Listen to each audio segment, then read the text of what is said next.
فرشتہ باعث آپ کے تمام اعمال کے کاتب بنے ہوئے ہیں، لکھا جا رہا ہے۔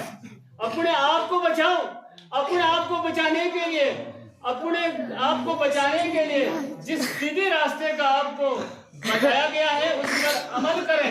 اس کے بعد پھر آپ کے کاندھے پر جو اصل ذمہ داری ہے اس کو بھی نبھائیں۔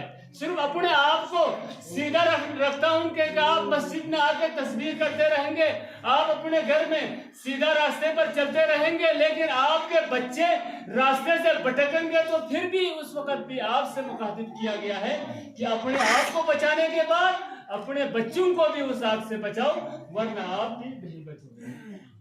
نعرہ تکبیر، نعرہ رسالت، چمن چمن کلی کلی، تو جوش والو، تو ہنس کے والو، نعرہ تکبیر، نعرہ رسالت، مسجد مسجد، منبر منبر،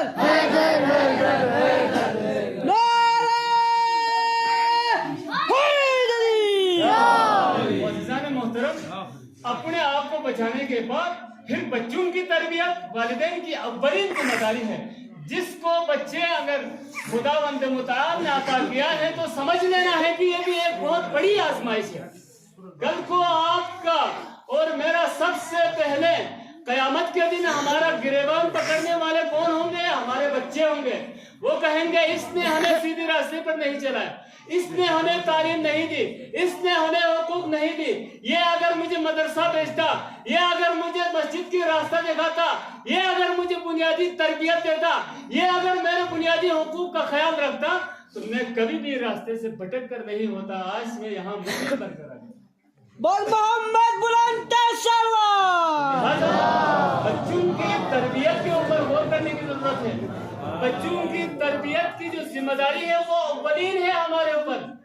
میں اور آپ کا بچہ کسی مسجد میں کسی محفل میں جائے تو اسے یہ پتہ ہونا چاہیے یہ ایک محب علی کا بیٹا ہے، یہ ایک شیعہ فرد کے گھر سے پیدا ہو کر تربیت پا کر آیا ہے، یہ ایک محبان آل محمد کے محبت سے سرشار کسی گھرانے میں بڑھ کر تربیت حاصل کر کے اس مسجد میں بیٹھا ہوا ہے۔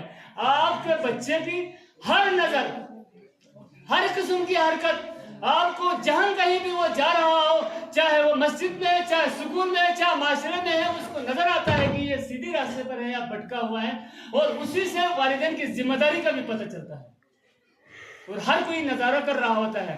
آپ کی نماز کا کسی کو پتہ نہیں ہے، ہو سکتا ہے میں سب سے زیادہ گنہگار ہوں، ہو سکتا ہے آپ سب سے زیادہ نماز پڑھتے ہوں گے، آپ ہم سے زیادہ آگے بڑھتے ہوں گے، آپ خداوند متعال کی بارگاہ میں راز و نیاز کرتے ہوں گے، لیکن معاشرے میں آپ کی پہچان کس چیز سے ہوگی؟ ایک آپ کی کردار سے ہوگی، ایک آپ کی ذمہ داری آپ کے اولاد کی کردار سے ہوگی۔ ماشاءاللہ۔ عزیزان محترم، تھوڑا سا دل کی آنکھیں کھول کر غور و فکر کرنا ہے، تفکر کرنا ہے، تدبر کرنا ہے۔ نہیں کریں گے تو کیسا ہو، کیا ہوگا؟ ہم خود بھی بھٹکے ہوئے ہوں گے، ہماری اولاد بھی بھٹک جائے گی، اور کل کو قیامت کے دن ذمہ دار ہم ہوں گے۔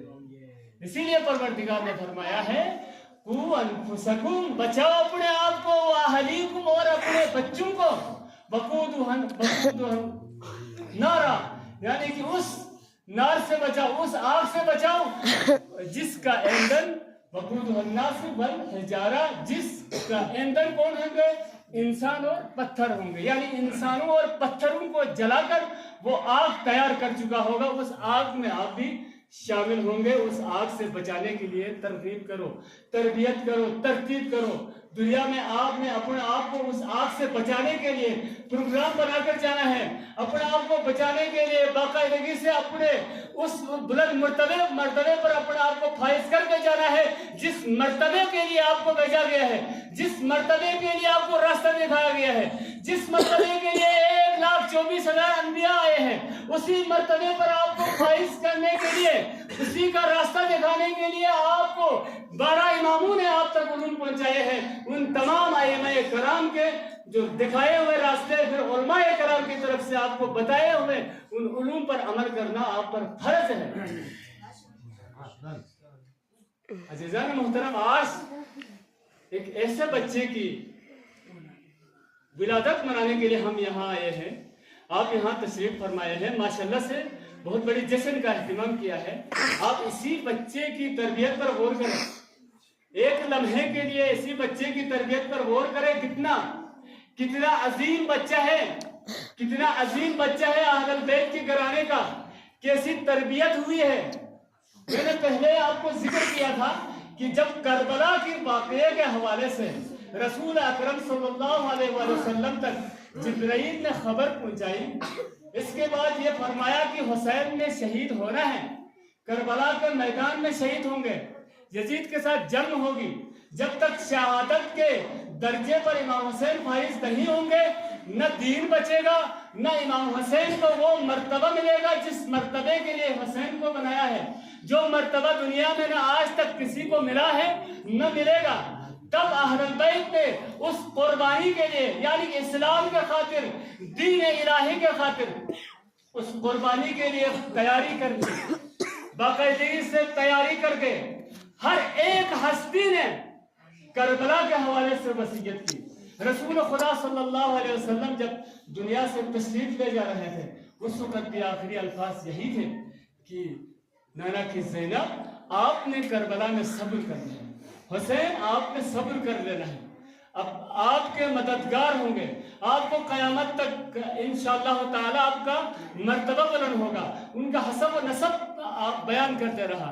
اس کے بعد حضرت فاطمہ زہرا سلام اللہ علیہا گئی, زینب اپنے بھائی کا خیال رکھنا ہے, کربلا کے میدان میں آپ نے یہ کردار ادا کرنا ہے, آپ نے یہ کردار ادا کرنا ہے. پھر حضرت امام حسن مجتبیٰ تشریف لے گئے, اپنے بھائی کو وصیت کی, اپنی بہن کو وصیت کی, یہاں تک کہ اپنا کمسن بچہ شہزادہ قاسم کو بھی لا کر کہنے لگے, بابا کی جان قاسم, آپ کو ایک بازوبند دے رہا ہوں, اس بازوبند کو اپنے بازو پہ رکھنا ہے, آپ ایک مشکل گلی میں پہنچ جاؤ گے, اس وقت آپ نے کھولنا ہے اس بازوبند کو.